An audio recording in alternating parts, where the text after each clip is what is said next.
Tonga sao daholo zanagasikara mbola avy anareo hijery an'ilay hoe aiza le mamoaka rano isika ato anatin'ny tampony zany ty rehetrarehetra ty. Ity ivelany hitantsika ty aloha efa za raiky nataoko sisisisy mihitsy le izy ity ivelany ty de ilay hitantsika ty ivelany ty ilay mihidy zany tampony, le tampony be iny. De rehefa manokatra lahy zao ilalao an'le izy misy hoditra mifanosona maro ao lahy rehefa tena mijery.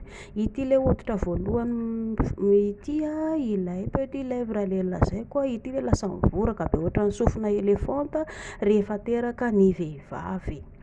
De ny ao ambany mifanosona anazy hoditra manaraka anazy io ity ilay mamoaka ranony rehefa raikitra ny hatsaritaka anareo mivady, skin ny anaran'le izy.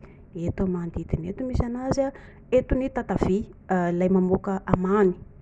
De jerevy tsara fa izay mampatonga le rehefa le hoavy fontaine de lasa mamoaka rano matevina ny vehivavy satria tsy na le voakitika mafy le izy, ka ilay skin ny vehivavy eto io zany anisan'ny karazana prostate ny vehivavy ihany koa de rehefa lasa maina io dikan'izay de io le tsy mamoaka rano, zay mampatonga na manoro anareo foana alefaso ny kotrana kegel toko fa manampy antsika io de mikolokolo ny hormone isika isan'andro.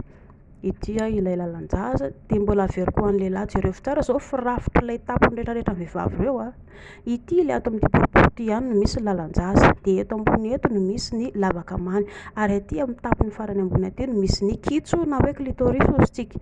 De jerevy tsara fa ity ilay mivelatra be ity aveo ilay lasa manakona ilay tampony grand lèvre aty amin'ilay tampony aty ivelany aty ilay petit lèvre rehefa teraka ny vehivavy no zany tsisy tokony mahataitra ny lehilahy fa vatan'ny vehivavy zany.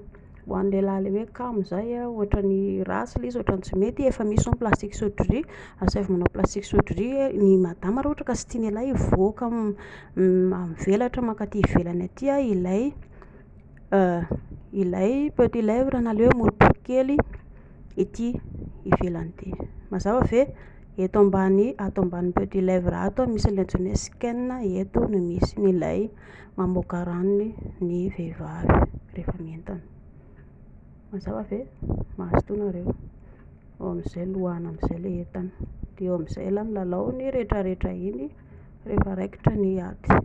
Tsy voatery ihany mitsatotsatoka ohatran'izao foana le natoroko fa mila kitihana ela tsara ery amin'ny tampony ery ambony ery, ny lelany mikitika anazy de le lafina tsara ihany koa manodidina an'iny de aveo mitera-drano mivoaka ny ranony.